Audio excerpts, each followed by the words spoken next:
Howdy, Corky here. 2025 here in northwest Alabama, and it's really cold here, colder than it ever is during the year. I thought I would do a video on blues rock guitar playing. These particular lessons that I do, some are just informational, some of them are, learning a particular hook, and then some of it's philosophy, just talking about music in general. I'm here with a Mexican Strat, President Trump, pay attention, Mexican Stratocaster with a maple neck, which I always prefer, whether it was in my Telecasters or my Stratocasters. I like a maple fingerboard. I'm not a guitar nerd, so I play a lot of not top of the line guitars, but I really love this one, this Mexican Strat. I bought it as soon as I got to Alabama. With the passing of Jeff Beck, I thought, we need to clarify what is blues rock, and then, what it means on the Stratocaster. So, the Stratocaster back in the day didn't have a 5-position switch. The Strat here now has what I call a woman tone. Jimi Hendrix called a woman tone. In the old days, there was a second one, which is the middle, which used both pickups, and then all the way down would have been the bridge pickup or the real twang, like that. So now they have a 5-position, and one thing I wanted to point out was, and I don't know who they identify as having invented this 5-position on a Strat, but I do know that before they started having them, that there were guitar players who would knock their guitar out of phase, or the pickups out of phase, where it would have been a 3-position like my first Stratocaster. Then you would just ease it in between 2 of the positions, and it would, give it out of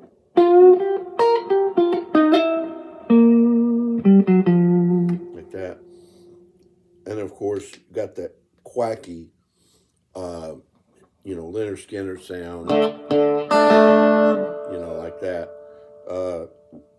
in that middle position. But the way you would have had to done that on the old Stratocaster was, even though when it was a 3-position, you would just ease between the 2 and leave it between 2 of the positions. And then, I believe the first time I recognized hearing a Strat out of phase was Jim Messina. And like that would have been, let's put him there. You see, and that gives that quacking sound,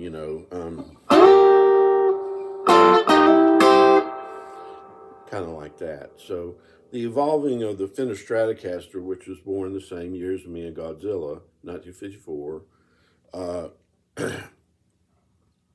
became, standard guitar for blues rock guitar players. Now, the Les Paul is also popular, and I've owned a Les Paul. It's not my favorite, but it works better for rhythm and blues and blues rock than it does for the rock and roll side of blues rock. And, they're real heavy though. And I thought they were heavy until I had a B-bender Telecaster, and then that's the heaviest thing I ever wore around my neck. But in blues rock, basically what happened was, because of racism in the United States, us white boys didn't get access to race music, like blues.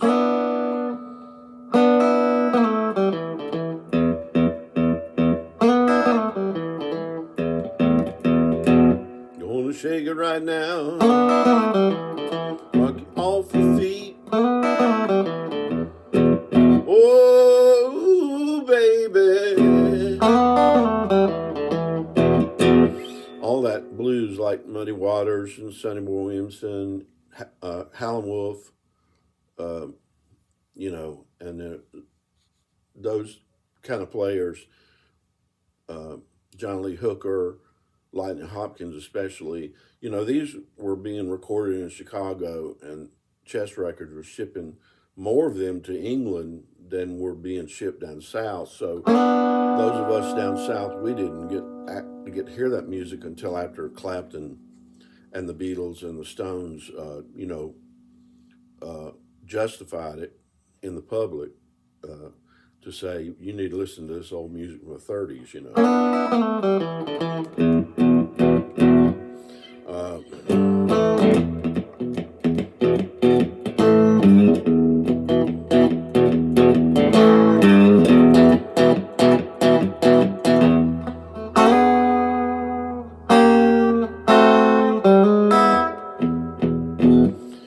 So at the same time, we were starting to get these records that we hadn't gotten in the '40s and '50s down south. We started getting, you know, Cream and the Yardbirds and Led Zeppelin, things like that, which were all avid followers of Mississippi blues music that they got off the docks in England, you know. And so those guys, and if you want to learn how this first started, go back to the press interviews of the Rolling Stones in '64 when they first came to America. And I think the Beatles said something about why the United States didn't listen to blues in their press conference, but it was the Rolling Stones that were more definitive in asking, where's Muddy Waters, you know, stuff like that.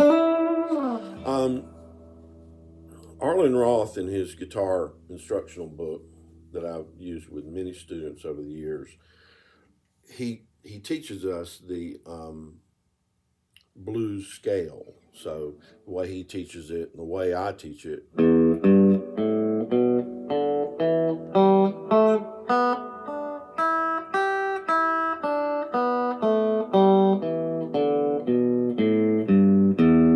right, and that's the E blues scale. All right.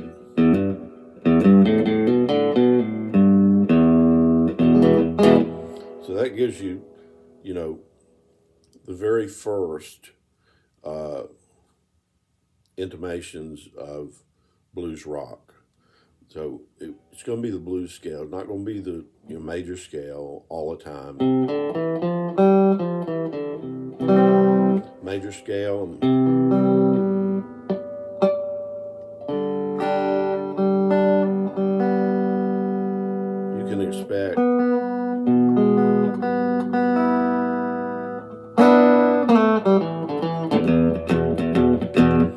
You can expect your guitar to be going out of tune in the cold months all the time. And that doesn't even begin to touch the reality of sitar tuning. It takes me a solid hour to tune those 19 strings, right? So you're home free on this, you know. But anyway, after the blues scale, and then you think about this being your capo, or that's the nut, and I'm doing that. So that can be slid up into different positions. Like if you go up to G, where you would do your E form in G like that, then the blues scale would be in a closed position.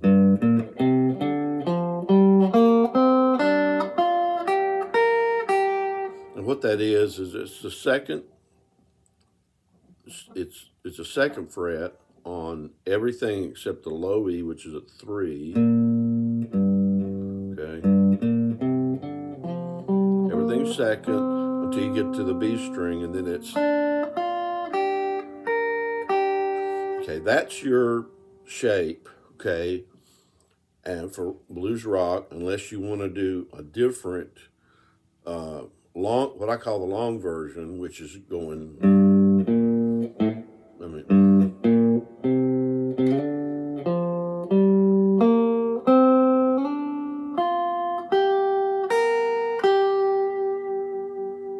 okay, and the reason I use that long version a lot is because I want to be able to slide into notes, like like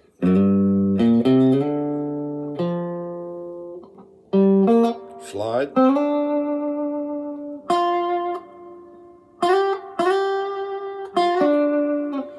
Okay, so this should be the position that so many of those songs are formed in the blues rock tradition.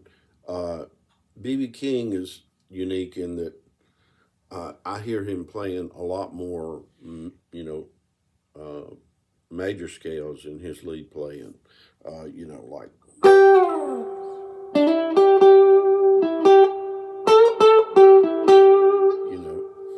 talking in major scales.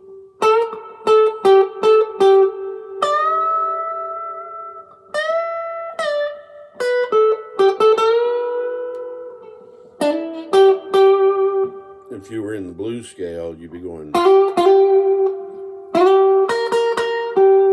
And B.B. King does use that. But he probably uses the major scale more than any other uh, blues guitar player. When you're in blues rock world, you're going to hear things like White Room,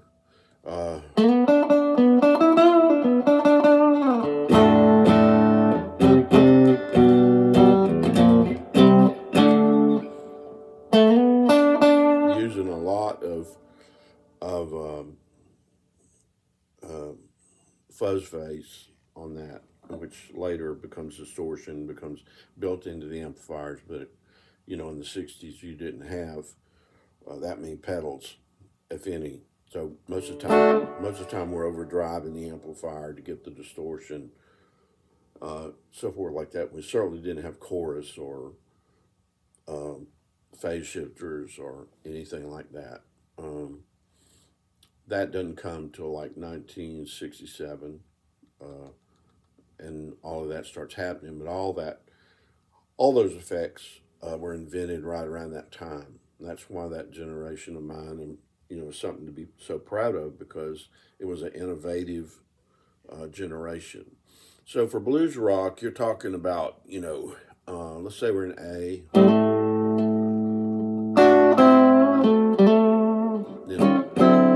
The Hendrix used a lot of jazz chords, major scale.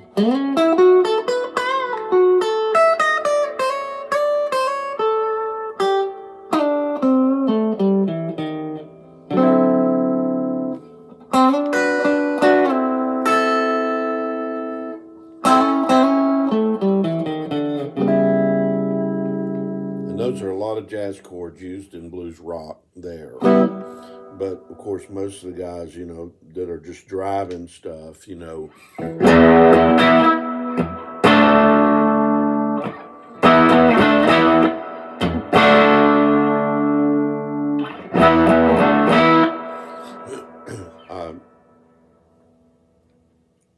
one thing I want to point out is the technique in guitar playing, which is hammer-ons, pull-offs, bends, tremolos, um, and slides, the five fingers of fate. Those techniques transcend many different styles. Jazz players bend the strings, they slide the strings, they do tremolo on the strings. Other classical players use this, and in Hindustani classical music, you're using all those also.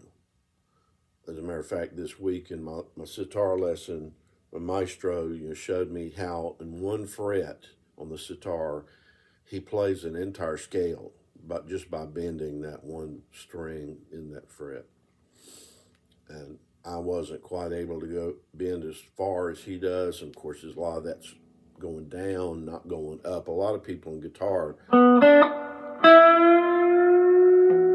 will only be thinking about bending up, but you need to also bend down so you can do some other things like. I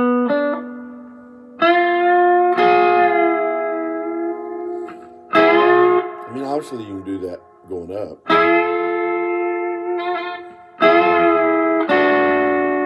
Doing two notes at a time, So that's just a little bit about blues rock guitar playing and a little history, little technique. But anyway, y'all have a great day.